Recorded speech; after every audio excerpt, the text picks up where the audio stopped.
As varinas são as peixeiras. Ainda apanhou algumas varinas? Apanhei e comprei muito peixe a varinas.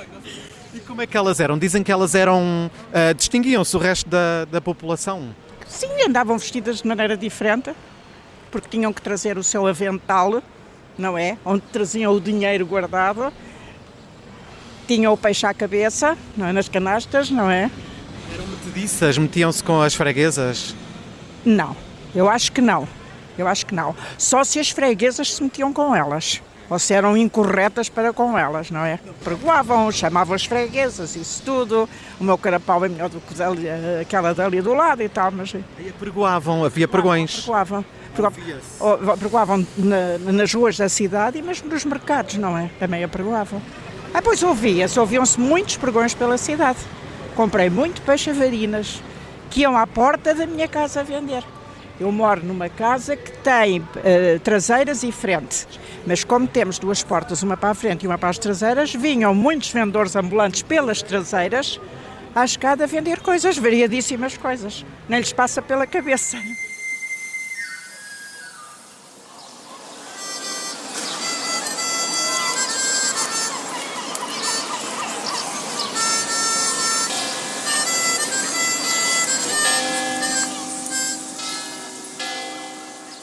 Histórias de Lisboa, um podcast de Miguel Franco de Andrade.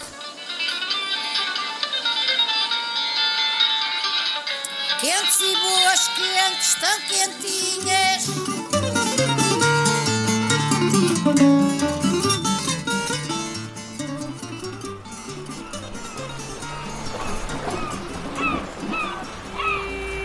Olha o carapau vestido! Durante décadas fizeram parte da paisagem lisboeta e durante outro tanto tempo integraram o imaginário construído à volta delas em ilustrações, em memórias ou nas letras dos fados. A cadela, no coração a fragata. Mas a história das varinas tem muito de real, a começar pelas dificuldades económicas na terra de origem, junto à Ria de Aveiro, que as levaram a migrar a elas e aos varinos, às vezes a pé, para a capital. Estabeleceram-se nos bairros de Lisboa, mais ligados às atividades do rio, como Alfama e Madragoa. Andavam pelas ruas e introduziram um colorido e, por vezes, um incómodo a uma cidade operária burguesa e ela própria em acelerada mudança. Esta semana, nas Histórias de Lisboa, dedicamos atenção às varinas, um símbolo de Lisboa.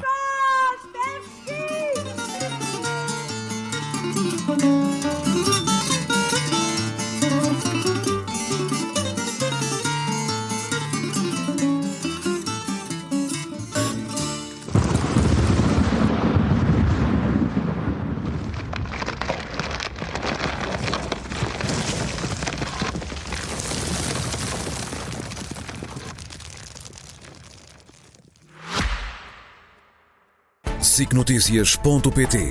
As notícias na hora e os grandes temas que marcam a atualidade. Informação em primeiro lugar, no site e na app. Os programas, as reportagens, os espaços de opinião. Tudo em sicnoticias.pt. Então, connosco, para falar sobre este tema mítico da cidade de Lisboa, que são as varinas, temos a Sofia Tempero. Olá, Sofia, bem-vinda. Olá, muito boa tarde, Miguel. A Sofia é historiadora do Departamento de Património Cultural da Câmara Municipal de Lisboa e dedicou algum tempo a este assunto. É um assunto apaixonante, mas talvez já um pouco desconhecido das gerações mais recentes, assim de uma forma genérica e assim a título de início. O que é uma varina? Uma varina, começa antes de mais por explicar o que era um varino. O varino eram aqueles que vinham do norte litoral, ou seja, o ovarino, e que designavam ao fim e ao cabo todas as comunidades fronteiras a Aveiro, Ovar, Estarreja e Ilhavo. Portanto, eram considerados todos aqueles que tinham atividades próximas da pesca, quer seja pela pesca propriamente dita, como outras atividades ligadas às embarcações. Portanto, eram os ovarinos, era uma comunidade muito específica daquela região. Ao longo do século XIX, essa vogal, o O, acaba por cair e, portanto, passamos a ter a designação de varinas e varinos. Ficamos já com esta informação de que Varina ou varino vem do ovarino de Ovar, digamos, a localidade do distrito de Aveiro. Exatamente. Sim. E que são comunidades que vão migrar para sul, portanto vão se deslocar para Lisboa. Tudo isto porque naturalmente as suas condições de sobrevivência não eram as melhores. Porquê? Porque estavam dependentes das condições geomorfológicas da própria Ria de Aveiro, no caso da Lagoa de Aveiro, que eles chamavam então a própria laguna. A laguna ao longo do século XVIII, XIX foi-se fechando, foi-se tornando um lugar difícil para a pesca, porque passou a ser um pântano e deixou de ser um mar, não é? Com animais a entrar e a sair, e portanto reduzido esse contingente pescatório e a agricultura não sendo obviamente a sua feição principal de vida, eles começam a procurar outros locais para se fixarem, para procurarem naturalmente sobreviver a períodos de menor quantidade de pesca, até porque toda a região, em termos de costa, é uma região de difícil acostagem dos barcos. Portanto, havia que mudar de atitude e essa foi procurar locais mais fáceis para poderem, naturalmente, dar continuidade a essas funções, sejam pela pesca ou pela venda de peixe ou até pela própria manutenção dos barcos, e vão descendo. Vão descendo e começa a sua diáspora, como nós costumamos dizer. É uma diáspora dura, porque eles começam por vir, no caso os mortozeiros, é muito interessante, porque eles vêm sempre em família, não vêm sozinhos, vêm a pé. Há registros no século XVIII, XIX da sua vinda para Lisboa a pé, mas muitos deles vêm pela costa. A pé? A pé. Pai, mãe, filhos. Outros vêm nas suas próprias embarcações, costa fora, sempre a navegar com algumas dificuldades, mas também menos sujeitos a assaltos, que era uma realidade que existia na costa portuguesa, e quem vem a pé, noite e dia, iam parando em localidades onde havia conhecidos e amigos. Veja-se o caso das comunidades da Vieira de Leiria, não é? Os avieiros que também se vêm fixar nas proximidades do Tejo, sim. Não é? É uma realidade muito próxima. No Tejo mais interior. Mais interior, é uma realidade muito próxima em termos de comportamento humano, de sobrevivência. Essas comunidades descem pela costa portuguesa e vão a pouco e pouco fixando-se na cidade de Lisboa. Porque, primeiro que tudo, este êxodo é um êxodo, esta imagem de virem a pé realmente é impressionante, não é? Dura. Parece um êxodo, uma diáspora, não é? Uma deslocação, um deslocamento, e depois virem para Lisboa também, obviamente num contexto do século XIX em que há um êxodo rural muito grande e há uma atração da cidade, não é? A cidade é um sítio novo de oportunidades. No século XVIII nós temos registros, nomeadamente os registros paroquiais de casamento, nascimento e morte, de algumas destas pessoas a viverem já na Madragoa em Alfama. Isso existe nos levantamentos que foram feitos. Portanto, não é uma realidade em estreia. Portanto, eles quando vêm já no século XIX, nomeadamente a partir de 1864, com a abertura do caminho de ferro, que faz a ligação Vila Nova de Gaia Carregado, o que vem facilitar imenso. Então, uma intensificação do êxodo. Intensificação do êxodo. E, portanto, em 1870, os registros paroquiais mostram-nos já um contingente assinalável na Madragoa, e menos em Alfama. Exatamente, Madragoa acaba por ser ali o polo centralizador destas comunidades, que vêm naturalmente chegando e ficando em casa dos seus familiares, amigos, conhecidos. Portanto, são as tais relações vicinais que vão ser mantidas e alimentadas durante mais de um século. Ainda hoje, os moradores na Madragoa, aquilo que ainda há de moradores na Madragoa autóctones, são todos eles descendentes em terceira, quarta e quinta geração destas comunidades. Realmente a Madragoa é um bairro particular. Aqui também num dos episódios da Lisboa Africana também percebemos que teve como origem, como a póvoa, digamos, do Mocambo, o bairro do Mocambo, em que durante algum tempo, um período anterior, se situava pelo menos uma população africana. Mas aí, em paralelo com o resto da cidade, os números provam-nos que os 10% de comunidade africana que existia na cidade eram exatamente os mesmos 10% que havia na Madragoa. Ok. Portanto, não havia propriamente uma centralização assim tão grande. Comparativamente, e no tempo mais moderno, digamos assim, este século XIX, 1870 é realmente um marco na viragem, na subida ascensional destas comunidades que são enormes. Portanto, temos talvez um triplicar do número de moradores no bairro da Madragoa. Por esse fator do comboio, do caminho de ferro que tinha falado, não é? E naturalmente a pesca está em grande crescente, a cidade industrial desenvolve-se e atrai muita gente para trabalhar nas indústrias, etc. Portanto, há que alimentar toda uma Lisboa à vida, não é? De fornecimento de bens. E a Madragoa, logicamente, porque é um bairro à beira-rio. À beira-rio. À beira-rio. E onde já haviam as tais pequenas comunidades, aqui se calhar mais pontuado, de familiares e amigos. Portanto, não é por acaso que eles se vêm juntar a eles na Madragoa e também, em alguns casos, em Alfama. Paralelamente a isso, as próprias atividades ligadas à faina marítima, que são o caso da estiva, o caso da descarga dos granéis, do sal, do carvão e da areia, em que os homens também trabalhavam, bem como, naturalmente, a pesca, que é, digamos, o fator mais determinante para estas populações. Claro. Pelo que eu percebo, então, estas comunidades tendiam a ficar junto aos vizinhos, junto aos familiares que cá estavam. Eles também casavam entre eles de alguma forma? Sim. Casamento endogâmico, sem sombra de dúvida. Portanto, era uma realidade muito própria e não era vista como nós hoje a interpretamos, não é? Portanto, era até uma forma de defesa da própria comunidade, mas na verdade eles não saíam deste circuito geográfico. Portanto, era muito normal casar com o primo, com a prima, portanto não é nada de estranho naquela época. E era também expectável que houvesse uma divisão de tarefas tendo em conta o género, portanto o homem mais ligado à pesca, a mulher mais ligada à venda? Sim e não. Nesse caso sim, mas se repararmos, nós temos varinas a trabalhar na descarga dos granéis. Há imensas fotografias, aliás, são prova disso as fotografias do Joshua Ben-Oliel, prova isso mesmo, não é? As varinas em cima daquelas traves gigantes com as canastras cheias de areia à cabeça. Não vendiam só peixes, mas faziam o trabalho pesado. Era um trabalho duplo e triplo, porque eram mães e mulheres.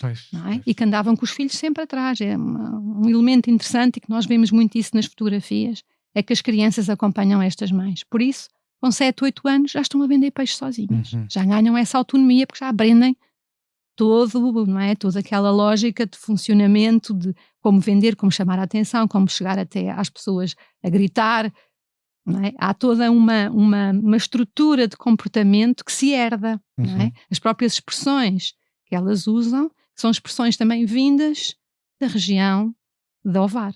Não é? Então, já vamos aí, mas essa questão das crianças serem trazidas também para o trabalho, para a faina diária, há muitas imagens às vezes até de crianças nas canastras a dormirem do peixe, sim, não é? Sim. Elas vêm para a Ribeira, ainda é madrugada, mal o sol nasce, ou até antes do sol nascer, trazem os filhos consigo, muitas vezes são as próprias mulheres mais velhas que já não andam na rua a vender, mas que fazem a aquisição do peixe e que tomam conta de algumas crianças, outras vezes elas levam-nos de braçado ao colo, como podem. Portanto, há todo um sistema social de interajuda, de solidariedade, de noção de classe, de noção de comunidade. De proteção mútua. Só fazer aqui uma ressalva para o facto de nós termos registros também. Estas comunidades não se fixam apenas nas habitações, estamos a falar de habitações de parque, a dimensão, de custos muito baixos, portanto também é um fator de atração para este local, mas também os próprios barcos, as próprias embarcações que eles trazem, são a guarida destas famílias. Há esse registro nos livros dos marítimos, em que mostra morada na embarcação. Portanto, não há uma morada num bairro nem numa freguesia. As pessoas viviam no próprio barco. Viviam no barco. Claro que isto era num período sazonal, não é? Portanto, o início da diáspora, antes da fixação definitiva, eles estão nos barcos ou nas habitações da Madragoa e Alfama durante o período que no norte é mais difícil as atividades até da própria agricultura. Falamos de dezembro a junho. A partir de junho eles regressam, na altura do São João. Regressam, fazem as suas festividades, comemoram, veja a força que tem essa prática religiosa e festiva, não é, dentro da sua própria comunidade. E a importância que os calendários têm, não é, nessa altura, os calendários da natureza e da religião. Sim, exatamente, e os ritmos. Portanto, eles iam, ainda havia um momento, um movimento pendular anual, digamos, sazonal. Sim. Okay. Até pouco e pouco se irem fixando, conseguindo alugar a sua casa, ou ficando com a sogra, com a prima, com a tia, etc. Ou no barco. Ou no barco. Atenção, casais com filhos. Há nascimentos nos barcos, há vida nos barcos.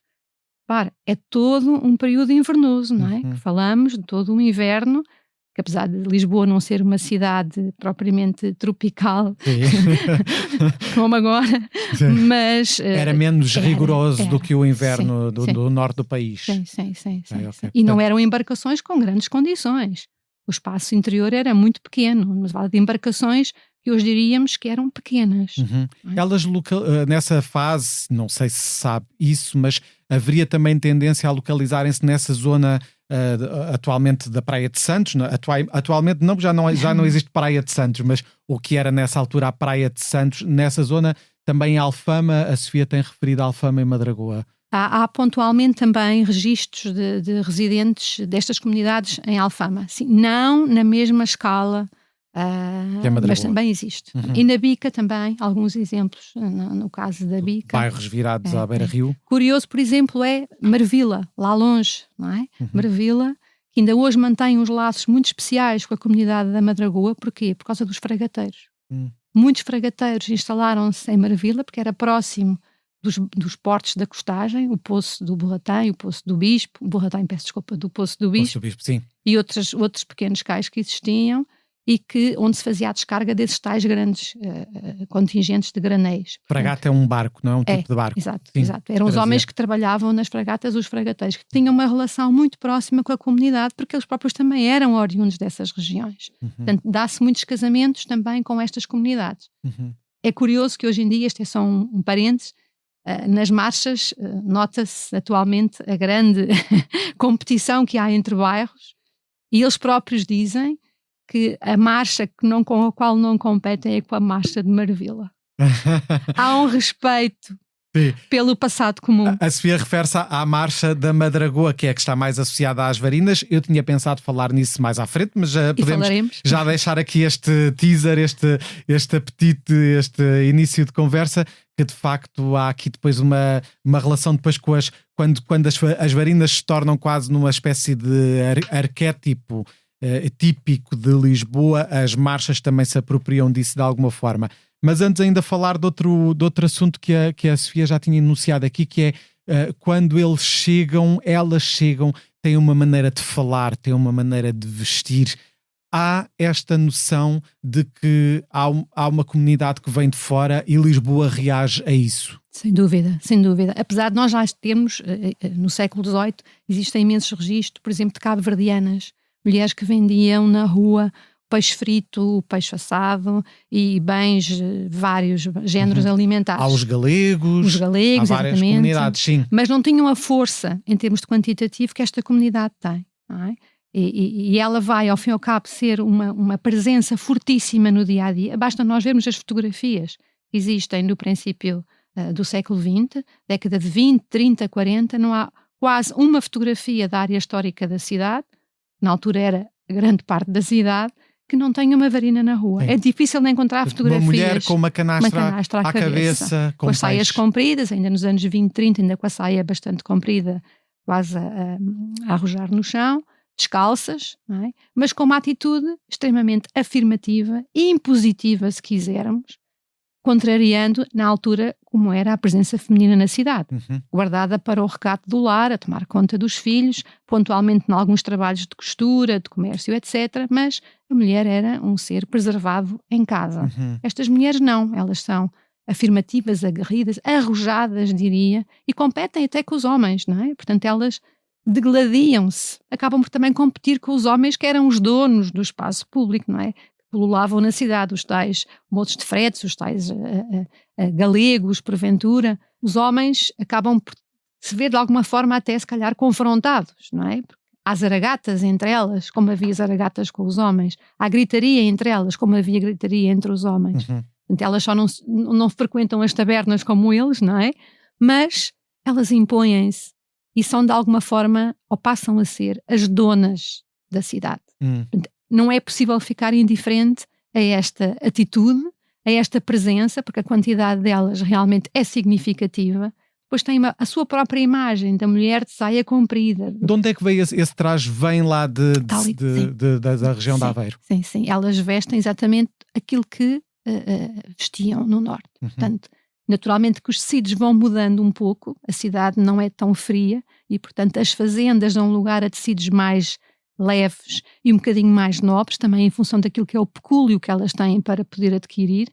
Mas uma coisa interessante que é a faixa, não é? Melhor, descrevendo se calhar todo o fato, que pode ser interessante. Sim. Começamos por um lenço na cabeça, onde assenta a rodilha ou a sogra, em cima dele então sim a canastra, onde leva o peixe, e o oleado a tapar. É uma figura, um elemento que aparece mais tarde, os oleados decorados.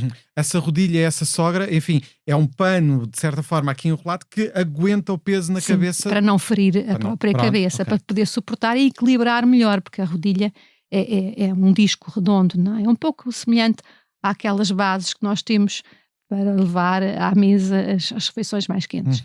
Pois bem, depois temos a blusa de fazenda ou de tecidos mais de algodão, com mangas compridas, às vezes algum colete, nem sempre, o avental, a saia. A saia é fundamental, é uma saia comprida que vai mesmo até aos pés e que também é uma saia de fazenda grossa, porque permite ser bastante acolhedor e confortável.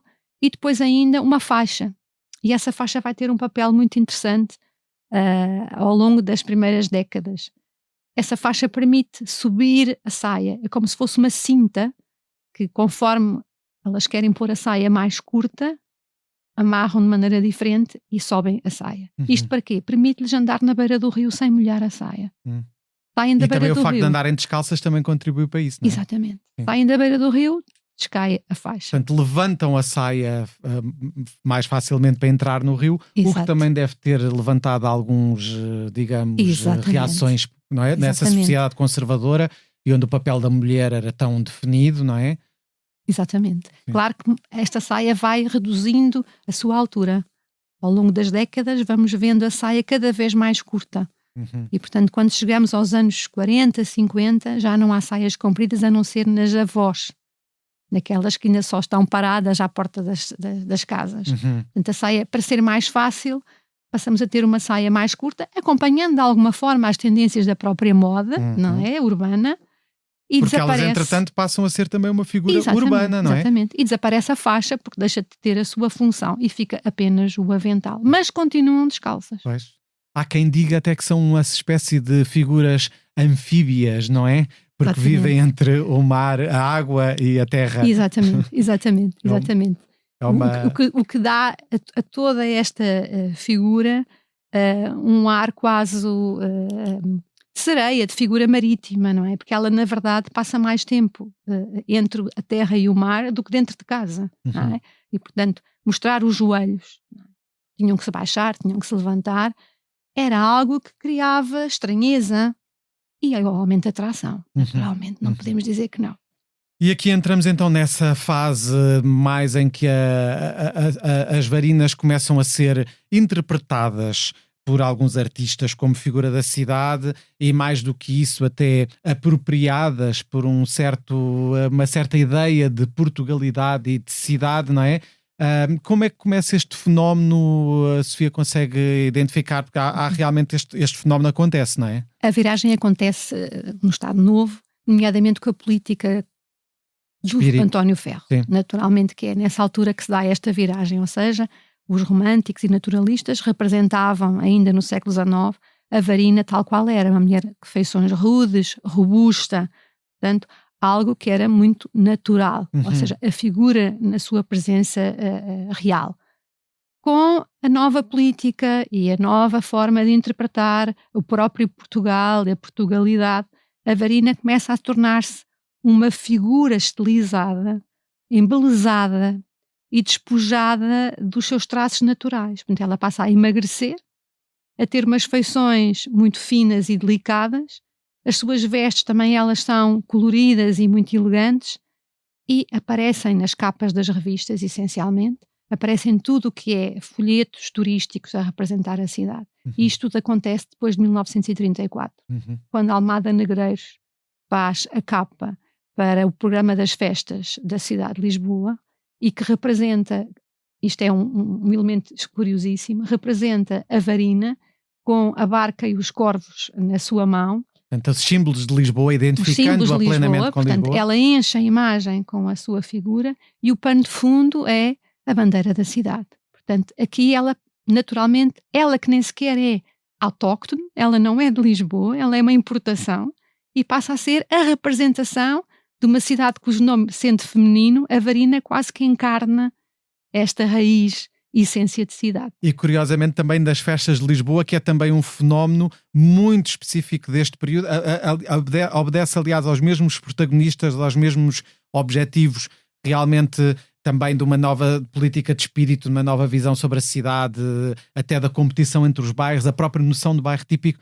Portanto, tudo isto faz parte aqui de um período que perdura até hoje e que faz perdurar até hoje a nossa visão das próprias Varinas, não é? Exato. Daqueles que ainda se lembram ou que saibam o que isso é. Sim, sim. É curioso notar que, se calhar, as gerações que têm hoje 30, 40 anos, não há memória absolutamente nenhuma de quem foi esta figura. Às vezes nem do nome. Nem do nome. É um nome, não. por exemplo, que aparece muito nos fados, não é? Muito referido nos fados, por exemplo, e que nas revistas também, à portuguesa também havia a figura da Varina. Era a figura típica, sim, não é? Sim, a ideia da figura típica. Os fados ainda perduram, as revistas um bocadinho menos, portanto há menos oportunidade.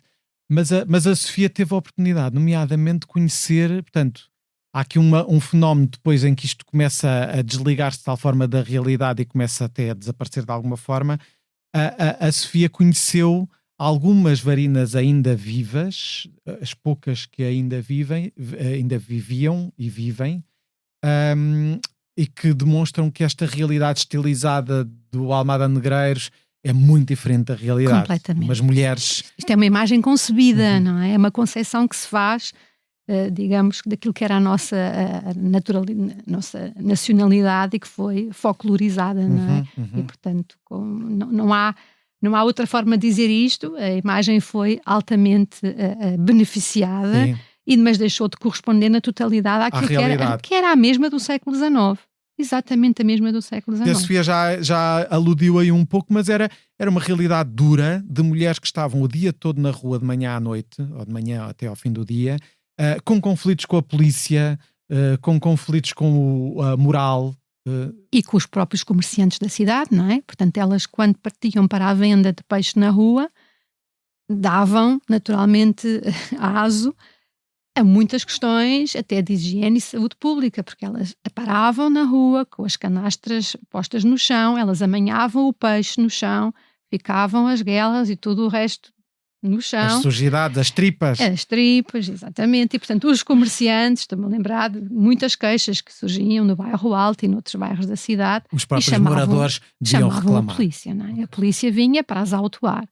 Para além disto, naturalmente, o andar descalço, que é um tema bastante interessante, é algo que as autoridades perseguem de alguma forma e que dura mais ou menos 30 anos até que essa prática deixa de existir. Ou seja, há um decreto pelo Governo Civil de 1928 e que determina a proibição de se andar descalço na cidade, dentro desta política de dar uma imagem da cidade mais limpa, não é? Há a imagem do resto da Europa, em que não temos sequer pobreza, etc, etc. E o que é que acontece? Elas não cumprem. E elas não cumprem porque é difícil. Elas estão habituadas a correr e a andar na rua com e a entrar dentro da água, como falámos. E não é? nem sequer têm, muitas vezes, dinheiro para comprar as próprias chinelas, não é? E, portanto, havia uma série de estratégias que elas tinham que usar. Como, por exemplo? Primeiro, correr. Vem um agente da autoridade, nada como correr. Exatamente. É o número 1. Depois, se isso não fosse possível, porque podiam ser surpreendidas, era sentarem-se e esconderem os pés debaixo da saia e não davam nas vistas. Ou havia um par de chinelas, que elas traziam sempre as chinelas da canastra, entre irmãs ou entre primas, uma chinela em cada canastra, punham um pé de fora da saia com a chinela posta e assim disfarçava-se. Então, entre elas conseguiam dividir as poucas chinelas que tinham. Mas então andavam sempre neste jogo de gato e do rato com a polícia? E iam parar à polícia também. Ou neste caso ao Governo Civil. Iam parar ao Governo Civil porque nem sequer tinham capacidade para pagar a multa que era imposta na rua. E dormiam presas no Governo Civil. Eu ainda conheci 2 senhoras que já não estão entre nós e que naturalmente contavam e diziam mesmo: eu não tinha dinheiro nem sequer para pagar a comida aos meus filhos, eu tinha lá dinheiro para pagar a multa. Portanto, eu preferia ir dormir lá, davam-me comida, vinha de lá a comida, não me tratavam mal, assustavam-me e tal, e no outro dia vinha-me embora e tinha o problema resolvido. Não, esta era uma realidade. Então elas andavam neste processo todo, enfim, como a Sofia já disse, aqui a vender peixe na rua, às ruas das pessoas, a lidar com os fregueses, com as freguesas, imagino. Também devia haver aqui uma série de dinâmicas curiosas com a população da própria cidade, não é? Com o peixe, com a qualidade do peixe. E até competição entre elas próprias, não é? Quem é que vai conseguir as melhores clientes? Não é? Portanto, há uma descrição que uma das senhoras que eu conheci, a Ana Rosa, é uma das senhoras que está ainda entre nós, ainda bem, e ela tem uma descrição muito bonita de como elas saem da Ribeira. Elas saem em leque, não é? Como abrem em leque pela cidade e vão subindo as arruelas e vão gritando e vão se impondo. Pregões. E esses pregões, quem são cantados, inicialmente são cantados, depois vão perdendo essa musicalidade e ficam apenas o Varina. Sim. Não é propriamente um pregão cantado, mas sim, já não é o Viva da Costa cantado. Ok, é? Viva da Costa, a dizer o peixe que tinha, certamente, não é? Exatamente. Olhar o carapau fresquinho, coisa assim do género que nós... Sim. E, portanto, impunham-se umas às outras para conseguirem as clientes que elas sabiam onde é que moravam, as que facilmente podiam comprar mais quantidade de peixe, não é? Para isso tinham várias formas. Chegar primeiro era uma das características. Outra era, na canastra, pôr à vista o peixe mais graúdo, que mais pudesse ser atraente para os compradores. E o mais pequenino, claro, e até porventura escondido, menos fresco, não é? Exatamente. E naturalmente havia zaragatas entre elas. Elas descrevem isso ainda, imensas zaragatas, mas daquelas saudáveis. No outro dia estava tudo bem. Portanto, era tudo resolvido no momento. No calor do momento. Havia também o truque que era soprar, não é? Sim, soprar para encher a barriga do animal e depois enfiar um palito para simular. Isto não durava muito tempo, não é? Para não deixavam as freguesas a palpar, naturalmente, para conseguirem simular um peixe com ovas, por exemplo. Ok. Pois realmente era uma vida dura e cheia de truques, tinha de ser, não é? Tinha de ser. E elas tinham que se governar também para a própria família, porque muitas vezes os homens que trabalhavam à jorna nem sempre tinham trabalho diário. E, portanto, quem alimentava a casa muitas vezes, na maior parte dos casos, eram elas. Era uma sociedade altamente matriarcal em que elas dominavam o dinheiro. Isso é algo que ainda conseguimos ouvir. Pois. Muito a Sofia também tem falado da Madragoa e do Mercado da Ribeira. O Mercado da Ribeira é aqui um ponto focal nesta atividade das varinas. Sim, é onde tudo começa. Não é? Os barcos acostavam junto do Mercado da Ribeira, portanto ali na Beira-Rio, onde hoje nós chamamos apenas Cais do Sodré, mas toda essa zona da Beira-Rio era a Ribeira.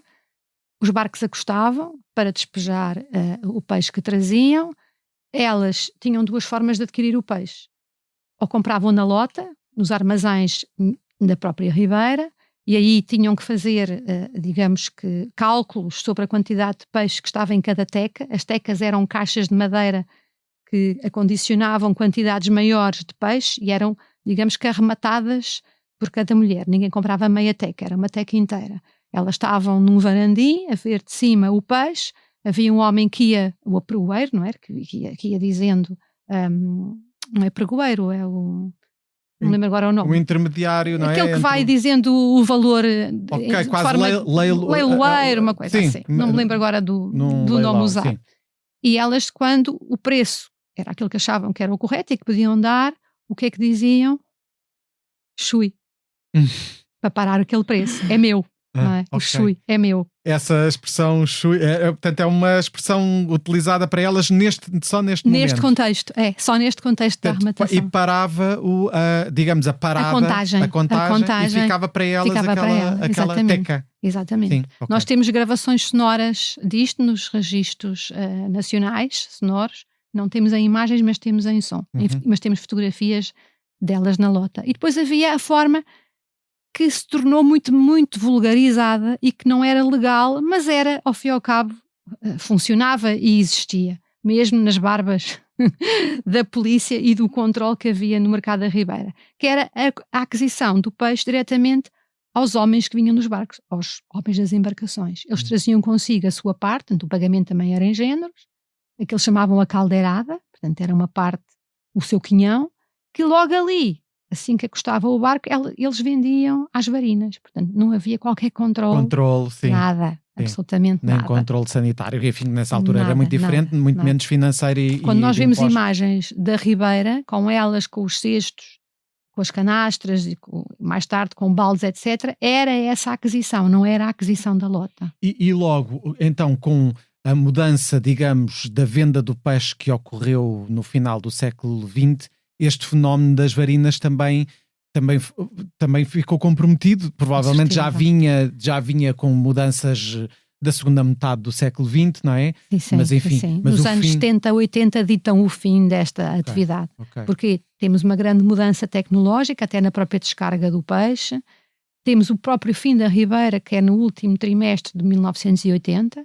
A construção da doca pesca, que inicialmente passa a ser o sítio onde os barcos de grande porte fazem a descarga. A doca pesca em Algés, não é? Em Algés, Sim. e depois de 1980 até as embarcações tradicionais passam só a poder descarregar na doca pesca e o controle do peixe passa todo para lá. E acabou-se aquele fenómeno. Também quando diz o fim da Ribeira é porque a Ribeira foi reformulada, o mercado da Ribeira foi... Quando eu falo Ribeira, é o espaço físico da costagem dos barcos, não o mercado da Ribeira. Não o mercado da Ribeira. Sim, certo. É a Ribeira de Lisboa. Que é ali nessa zona então que falávamos, pronto, sim. Da Praia que de Santos. Ainda hoje podemos ver, ainda antes, atrás do Cais do Sodré. Sim, onde é o Beleza, o atual Beleza, não é? Sim, uma linha que acompanha desde o Cais do Sodré até à Portugália. Talvez, pronto, sim. Por aí sim, essa barra, não é? Sim, tem alguns cais e alguns pontões onde o Beleza, o Titanic, o Mer também, pronto, sim. são ali algumas discotecas. Ok, e então, de facto, este fenómeno começa a alterar-se radicalmente, não é? Os próprios frigoríficos, os supermercados trazem mudança. E claro, as medidas mais higienistas, não é? Vender peixe na rua. A União Europeia, a Comunidade Económica Europeia, não é? Obriga, naturalmente. Sim. E pronto, elas vão procurando outras profissões. A costura foi, por exemplo, uma delas. E as limpezas, não é? Nos vários bancos, empresas, foi, digamos, a segunda profissão que elas vieram a ter. Muitas delas ainda eram novas, outras já com a idade da reforma e continuaram a trabalhar. E a lhe perguntar o que fica, nós já falámos um pouco, enfim, toda esta memória e toda esta experiência, mas também já aflorámos aqui um bocadinho nas marchas, não é? Há aqui uma espécie de... há uma identificação de uma das marchas com as varinas e até há algumas histórias engraçadas de competição que metem uns pioneses, não é? Sim. Num passado mais distante, claro, em que essas coisas eram mais fáceis de acontecer, a rivalidade era tal... E na altura não havia este desfile no pavilhão como agora existe na Expo. Era naturalmente no pavilhão agora chamado Carlos Lopes, onde elas faziam as apresentações e portanto, o soalho era de madeira. Qual era a maneira mais fácil de eliminar o inimigo? Vamos impedir que o inimigo dance, não é?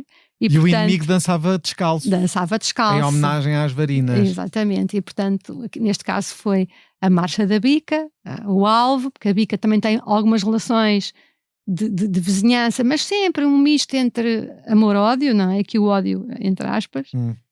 Havia alguma competitividade e, naturalmente, o alvo preferencial foi a Marcha da Bica, que sofreu com os pioneses expostos no soalho e que isso complicou ali o início da marcha e fez um contratempo. Não é? Portanto, os marchantes pisaram alguns pioneses. Taxas, não é? Aqueles pioneses. Uma coisa bastante desagradável, para dizer o mínimo. Muito elaborado. E finalmente, uma questão que a Sofia me tinha falado anteriormente, que há uma estranha ligação entre Einstein e as varinas. Como é que é possível? É uma história muito curiosa contada pelo professor Carlos Fiolhais, que é um homem muito, muito curioso nesta pesquisa, também pela história da ciência, e ele revela que o Einstein fez uma paragem em Portugal em 1925. Ele vinha num paquete de Hamburgo até ao Rio de Janeiro e, portanto, parou em Lisboa fazendo escala e, naturalmente, as poucas autoridades científicas da época, porque eram realmente poucas em Lisboa, ele tinha mais adeptos em Coimbra, em Lisboa resolveram então fazer-lhe uma apresentação da cidade e levaram-no a conhecer naturalmente os Jerónimos, o Castelo, a Sé e, portanto, ao final do dia, ele entre os seus convivas, ele descreve que realmente perguntam-lhe, ainda antes, o que é que ele tinha mais gostado na cidade de Lisboa. Ele diz que o que mais o impressionou foram as varinas, que não resistiu a olhar para elas, tal era a figura imponente na cidade. Mais tarde, no próprio Rio de Janeiro, já chegado lá, ele descreve esta mesma situação e mostrando fotografias que a equipa que vinha com ele tinha tirado e puseram em cima da mesa fotografias de varinas. Não era só ele que tinha reparado nelas. E não se pode dizer que não seja um homem inteligente. Obrigado, Sofia. Sofia, também aproveito para remeter para um documentário que foi, de certa forma, coordenado pela equipa da Sofia, pela própria Sofia, que fala sobre as varinas, em que podemos ver algumas destas imagens e ouvir alguns destes sons, não é? Na altura, em 2014, fizemos um estudo o mais alargado que pudemos fazer sobre as várias temáticas, digamos, conjugadas e de alguma forma, digamos, tangentes à realidade das varinas e convergentes. E estudo esse que nos permitiu fazer um documentário com vários contributos de vários especialistas também, falando desde a questão da arte, da demografia, até à realidade também da cidade, económica, etc., e que nos permitiu, através da voz das varinas, na altura a Doroteia e a Ana Rosa e a Diolinda, as três senhoras, duas delas já partiram, a Diolinda e a Doroteia, e que foram, digamos, as nossas protagonistas e que tudo começou com elas. Portanto, todo este trabalho começou pelos seus depoimentos, e conforme aquilo que elas nos informavam tinha sido a história destas comunidades de há 3 ou 4 gerações atrás, resolvemos estudar e ir às fontes para que estas memórias e estas fontes orais tivessem algum fundo verídico, e encontramos isso mesmo, e daí partimos para a construção de um documentário feito pela nossa Videoteca Municipal, realizado pelo Fernando Carrilho, e que pode ser visto ainda hoje em dia no YouTube, Varinas, um símbolo de Lisboa. Penso que é algo que todos vão apreciar, e a quem nunca viu nem nunca ouviu falar de varinas, é uma realidade que fica a conhecer. Obrigado, Sofia, mais uma vez. Até à próxima. Miguel. Muito obrigado, foi um prazer. Enfim, foi mais uma das muitas histórias de Lisboa. Este podcast tem a autoria de Miguel Franco de Andrade, sonoplastia de Salomé Rita, coordenação técnica de Joana Beleza e direção de Bernardo Ferrão. O genérico é de Nuno Rosa e Maria Antónia Mendes. Não perca mais uma história de Lisboa na próxima semana.